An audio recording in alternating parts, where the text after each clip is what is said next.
मैं अपने best bro चुन जिशुआन के साथ इतना पी गया कि पूरा ब्लैकआउट हो गया। उसने कहा था कि उसका घर बहुत बड़ा है और मैं कोई भी गेस्ट रूम ले सकता हूँ। उस वक्त मुझे लगा जैसे मेरी जिंदगी एकदम नए लेवल पर पहुंच गई हो। लेकिन अगली सुबह जब मेरी आंख खुली तो मैंने अपने बगल में एक चेहरा देखा, खूबसूरत, जाना पहचाना लेकिन अजनबी, और हवा में वही खुशबू थी, उसका परफ्यूम, सिर्फ उसी का। मेरा पूरा शरीर कांप गया, लगभग मेरी जान ही निकल गई। क्या ये वही अमीर एयर्स नहीं थी जिसे मैंने कॉलेज में छोड़ दिया था? वो एक्स जो उसके बाद गायब हो गई थी, चुन वांचिंग। मैंने तुरंत अपनी पैंट पकड़ी और भागने ही वाला था कि एक हाथ ने मेरी टखने को पकड़ लिया। गुआन, बहुत टाइम हो गया, इतनी जल्दी किस बात की है? अल्कोहल सच में खतरनाक चीज है, खासकर जब तुम अपने तथाकथित बेस्ट ब्रो के साथ पी रहे हो। चुन जिशुआन और मैं कॉलेज के क्लासमेट थे। अब हम दोनों एक ही कंपनी में ऑफिस स्लेव्स बने हुए हैं। हम इतने क्लोज थे कि हर चीज शेयर करते थे। कल रात हमने एक प्रोजेक्ट खत्म किया था, इसलिए रोड साइड बारबेक्यू खाने गए। पोएट्री, जिंदगी और बेकार की बातें करते करते पता ही नहीं चला कब 12 बॉक्स बियर खत्म कर दी। आखिर में चुन जिशुआन ने मेरी गर्दन पकड़ ली।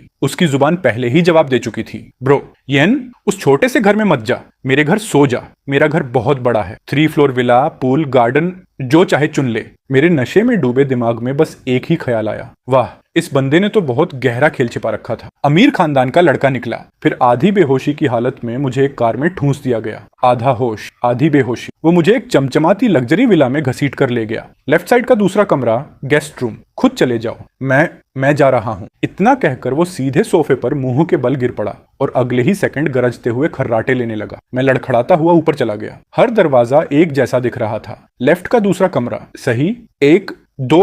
मैंने दरवाजा खोला, अंदर गया और आदत की तरह लॉक कर दिया। कमरा पूरी तरह अंधेरा था, लेकिन हवा में एक हल्की सी खुशबू तैर रही थी। मैंने तो सोचा भी, कमाल है, इसकी पसंद बढ़िया है। गेस्ट रूम तक अमीरों जैसी खुशबू मार रहा है। मैं सीधे बिस्तर पर गिर पड़ा, सिर तकिए से टकराया और मैं तुरंत बेहोश हो गया। अगली सुबह सूरज की रोशनी ने मुझे जगा दिया। हंगओवर ऐसा था जैसे किसी ने मेरी खोपड़ी 2 हिस्सों में बांट दी हो। मैं कराहते हुए पलटा, फिर अचानक कुछ गड़बड़ लगा, बहुत ज्यादा मुलायम, मेरी दुखी जिंदगी वाली चादर जैसी बिल्कुल नहीं, जैसे किसी दूसरी दुनिया का बिस्तर हो। और वो खुशबू अब और साफ महसूस हो रही थी। लेकिन सबसे खतरनाक बात यह थी कि मैं किसी चीज को गले लगाकर सो रहा था, कुछ नरम, कुछ गर्म, कुछ ज्यादा ही जिंदा। मेरा पूरा शरीर जम गया। मेरे दिमाग में बची हुई आखिरी समझदारी भी खींचकर तनी हुई रस्सी जैसी हो गई। धीरे, बहुत धीरे मैंने नीचे देखा। सबसे पहले मेरी नजर लंबे चांदी जैसे बालों पर पड़ी, रेशम की तरह मुलायम, तकिए पर झरने की तरह फैले हुए। फिर दिखा एक गोरा, लगभग पारदर्शी चेहरा, इतना खूबसूरत कि सांस लेना भी जुर्म लगे,